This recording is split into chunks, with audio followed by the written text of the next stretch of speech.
Welcome back to Coffeesodes, where we blew up custom deep dives into research you want to explore. I'm Josh, and this is our 35th episode. Today, we're getting curious about something most of us probably don't think about too deeply. Okay. Curly hair. If you want to follow along with the sources we used for this deep dive, you can find them in the episode description. And I'm Kelly, ready to untangle some fascinating science. Absolutely. I'm ready to dive into the research you've gathered. Okay.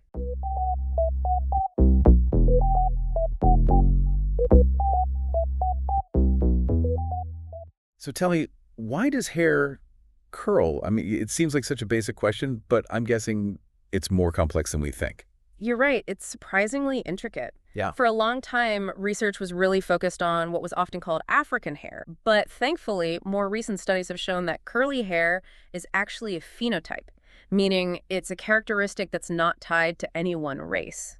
In fact, over 50% of people across different ethnicities actually have some degree of curl in their hair. Well, that's way more common than I would have thought. It seems like this whole African hair thing was more of a stereotype than anything else. So how does a hair follicle actually create a curl? What's going on at that microscopic level? Picture this, a tiny curved factory under your scalp, Okay. constantly pumping out these unique fibers.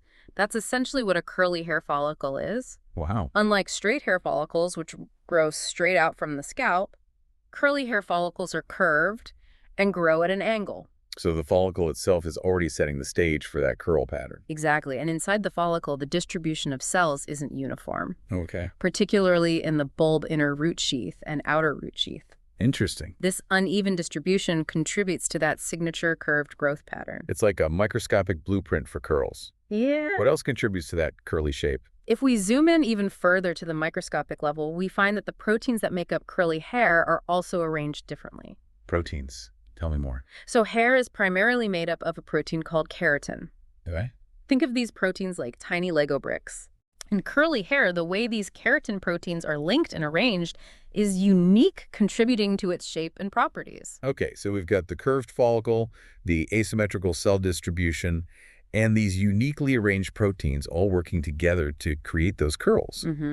Why is it so important to understand all of this? Well, knowing the science behind curly hair can totally change how you care for it. For example, it can help you choose better hair care products that are specifically designed to address its unique needs. That makes sense. Instead of grabbing the first bottle of shampoo, you see, you can actually choose products that work with your hair's natural structure. Right.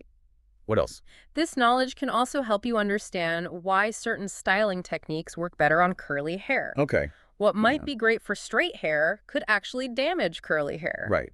So knowing how your hair works can help you make informed choices about how to style it. So no more brushing curly hair when it's dry. Exactly. Now, I know a lot of people think curly hair is weaker than straight hair. Is that true? That's a common misconception. While it might seem like curly hair breaks and gets damaged easily, Yeah. much of that damage actually comes from the mechanical stress we put on it when we groom it, not from inherent weakness. So it's not that the hair itself is weak, but the way we handle it can make it more prone to damage. Exactly. That's interesting. Is there anything else about curly hair that surprised you when you were doing research for this episode? One of the things I found most fascinating is that the structure of curly hair can also influence how it absorbs substances from water to medications. Wait, so how my hair curls could affect how it absorbs, say, hair products or even medicine? Exactly. And this has implications for fields like medicine and forensics. Wow. Imagine understanding how curly hair absorbs medications could be crucial for determining dosages or even developing new drug delivery methods. Wow, I never would have thought about that. Yeah. So how does this absorption thing actually work? Is there a model or something that explains it? There is. Researchers have developed something called the curvature fiber model to help us understand the complexities of curly hair. Okay. It highlights the many layers involved in how curly hair behaves, including its absorption characteristics. So this model is a tool to help organize all the research that's being done. Yes, and it's helping us realize just how much we still have to learn about curly hair. That's pretty exciting.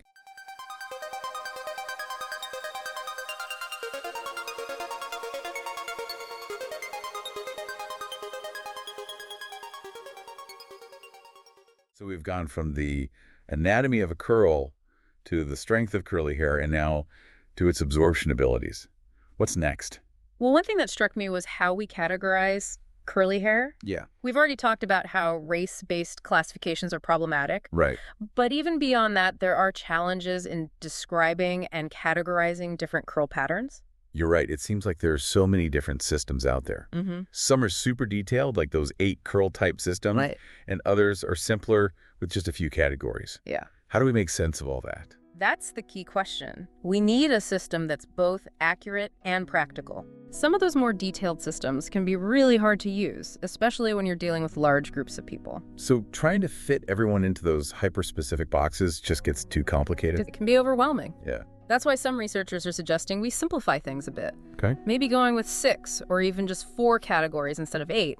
The goal is to strike a balance between capturing the diversity of curl patterns and having a system that people can actually use. It's about finding that sweet spot between meaning and manageability, right? Right. To do that, we need more research that focuses on the actual characteristics of curly hair, not on outdated racial classifications. Right.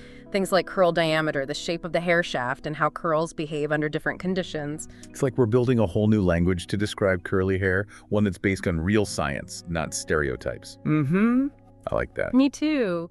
And that new language can then help us understand how to care for and style curly hair in ways that are healthier and more effective. This whole deep dive is really making me rethink everything I thought I knew about curly hair. Yeah. It's so much more complex than I realized. I know. It's fascinating. And one of the things that has really come to light is that a lot of what we know about hair care in general might not be accurate, especially when it comes to curly hair. Wait, are you saying all those hair care tips and tricks we've heard over the years might not actually be based on solid evidence? Not necessarily. A lot of the research that's been done on hair has focused on straight or near straight hair, because for a long time that was considered the norm. Yeah. But as we're learning more about the unique structure and properties of curly hair, we're realizing that what works for straight hair doesn't always work for curly hair.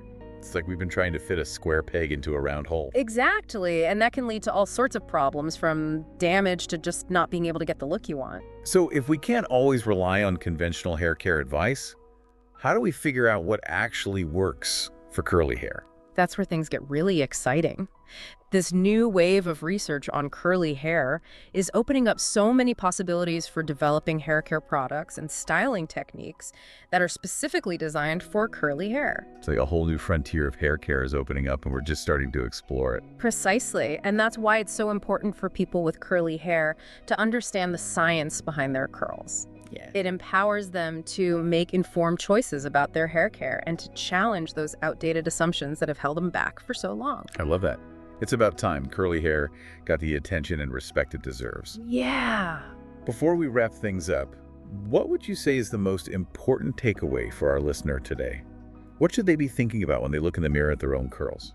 I think the biggest takeaway is that curly hair is incredibly complex and there's still so much we don't know about it. Yeah. What's exciting is that the research is challenging those old assumptions. Right. And opening up so many new possibilities for how we care for and style our curls. It's like an invitation to embrace those curls and to keep learning and exploring. Yeah. Since we've learned that the shape and behavior of curly hair is so unique, Right. how much of what we think we know about hair care in general, not just for curly hair, might actually be based on incomplete or inaccurate assumptions? Wow, that's a really interesting point. It makes you wonder if we need to rethink everything we thought we knew about hair care. Exactly. For so long, the focus has been on straight hair. Right. Almost as if those principles should just apply universally. Yeah. But as we're seeing with curly hair, that's just not the case. Right. So it really makes you wonder what else we might be missing when it comes to other hair types and textures. That's a great call to action for researchers and hair care professionals to broaden their perspectives and start looking at hair through a more inclusive and scientific lens. Absolutely. And for everyone out there with their own unique hair type, it's an invitation to be curious, ask questions, and advocate for products and information that truly meet their needs. This has been such a fascinating deep dive. Thanks so much for sharing your expertise and for opening our eyes to the science of curly hair. It's been my pleasure. And to our listener, thanks for joining us on this journey of discovery. If you want to learn more, be sure to check out the sources we've listed in the episode description. Until next time, keep those curls curious.